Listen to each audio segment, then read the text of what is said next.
Hello dear students, मैं हूं Brahmadev Singh.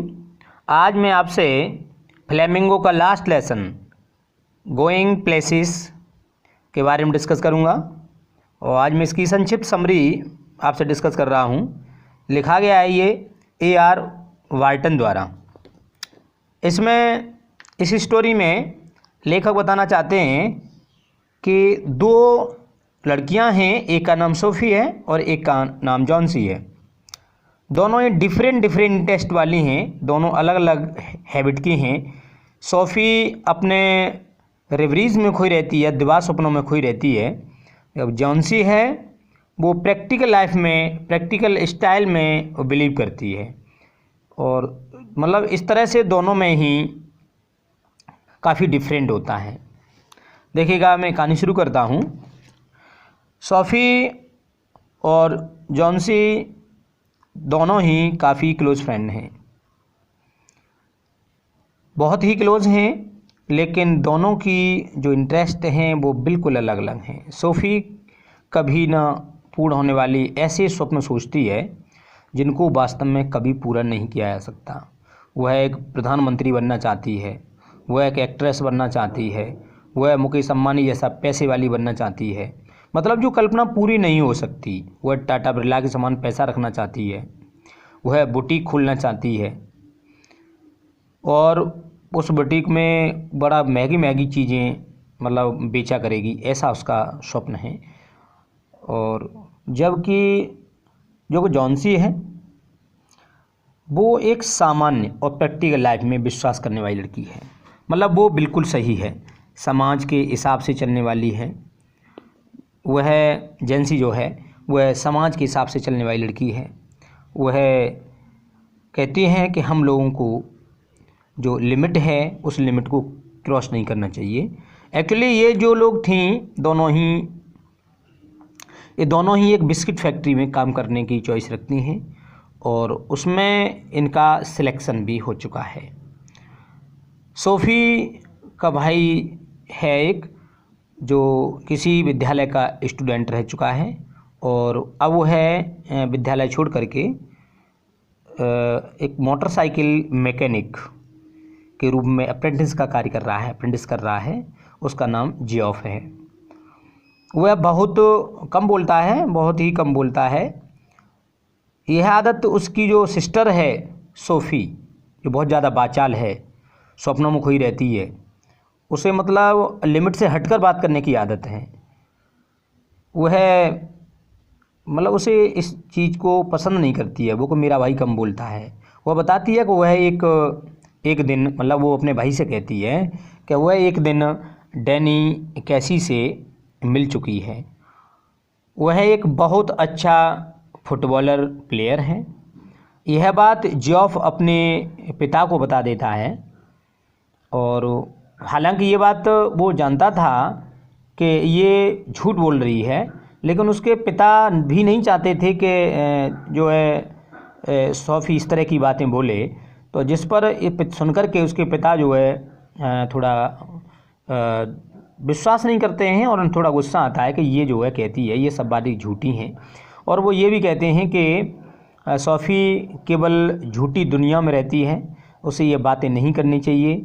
Geoff अपनी सिस्टर से हमसे इस तरह से मनगढ़ंत स्टोरी बनाने के लिए मना भी करता है। उसके पिता भी कहते हैं कि बेटा लिमिट क्रॉस मत करो, जहाँ तक है मतलब जो बात सही हो, चार लोग विश्वास करें उस बात पर ही अमल किया करो, वैसी बातें किया करो ताकि लोग अमल कर सकें। लेकिन उसकी आदत है बड़ी बड़ी बातें मारना, समाज में अपने आप को बड़ा ऊंचा दिखावा करना, ये उसकी हैबिट में है, ये उसके ब्लड में है। लेकिन अपने परिवार के लोगों को सेटिस्फाइड करते हुए वह मतलब एक ही बात फिर कहने लगती है, वह मुझसे पुनः फिर मिलने आएगा और वह मुझे अब की बार आएगा तो ऑटोग्राफ भी देगा। लेकिन उसके घर वाले जानते थे कि ये सब झूठी बातें फेक कर रही है, ये सारी बातें सब कल्पना है। जियोफ सोफ़ी को सुनकर डिलेमा में पड़ जाता है कि मतलब वो क्यों बातें वो इस तरह से करती थी कि जैसा लगता था वास्तव में ये सही बोल रही है। कुछ लोग होते हैं ना, बातें करते हैं तो झूठों को इस तरह से साबित कर देते हैं, झूठ बात को, ये लगता है बिल्कुल सही है। तो उन्हीं लड़कियों में से वह भी एक थी, उन्हीं लोगों में से वह एक थी। वह डिलेमा में पड़ जाता है। सोफ़ी का परिवार फुटबॉल का फ़ैन था। फुटबॉल को बड़ा पसंद करती थी। तो उसके घर वालों ने यही सोचा कि हो सकता है ये बोल रही है तो कहीं ऐसा ना हो ये बात हकीकत भी हो।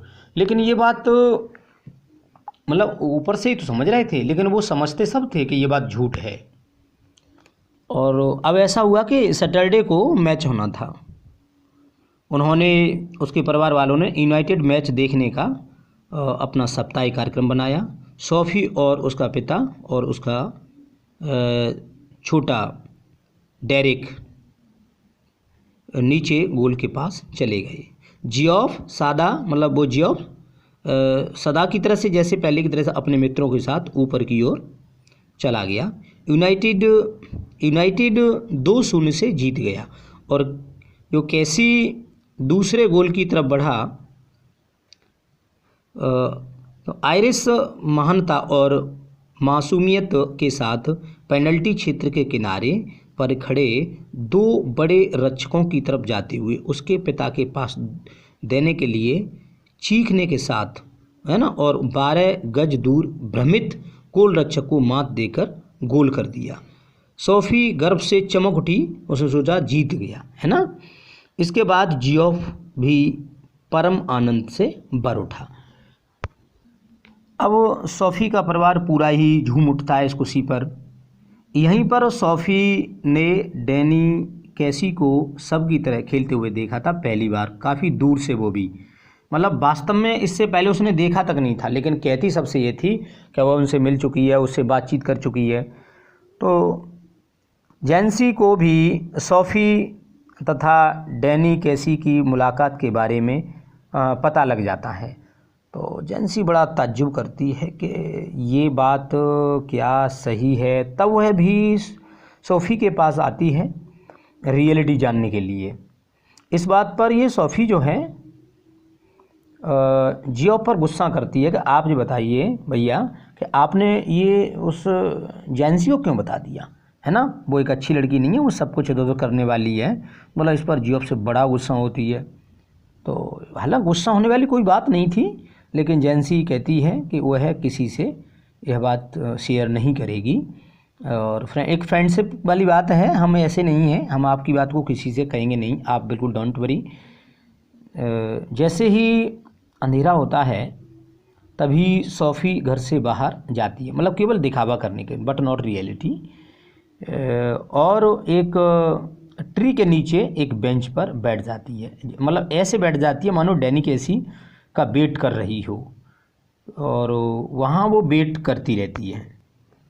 लेकिन ये सारी झूठी बातें रहती हैं, वो इंतज़ार वहाँ पर करती रहती है। और वो तो सब बात झूठी थी, तो मिलने आता भी कैसे। अब वो अपने अंदर सोचती है मैं जियोफ को क्या बताऊँगी, परिवार वालों को क्या बताऊँगी, बात सब झूठी रहती है और मैंने ये साबित कर ही दिया है कि वो आएगा। तो लेकिन ऐसा नहीं होता है। और जब उसे बैठे हुए और वहाँ बहुत इंतज़ार करते हुए बहुत टाइम हो जाता है, तो फिर वह अन्य प्रकार से सोचती है कि वह आएगा। फिर मतलब वही बात फिर कहने लगती है कि वह निश्चित आएगा, लेकिन बहुत देर इंतज़ार करने के बाद वह निराश होने लगती है। तो फिर वो निराश जब हो ही जाती है लेकिन वह नहीं आता है। और अंततः जब निराश बहुत ज़्यादा हो जाती है फिर वो समझ लेती है कि हाँ मैं झूठी साबित हो जाऊंगी। तो मतलब कहने का तात्पर्य ये है कि जो कृपया यहाँ पर ये बताया गया है कि अपने झूठे सपनों में न खोएं, वास्तविकता में विश्वास करें, है ना। सोफ़ी और जैंसी में जो भेद है, तो इस भेद को समझते हुए हमें रियलिटी में कौन सही है और किसकी बात में अधिक दम है उसमें हमें विश्वास करना चाहिए। Thank you, have a nice day.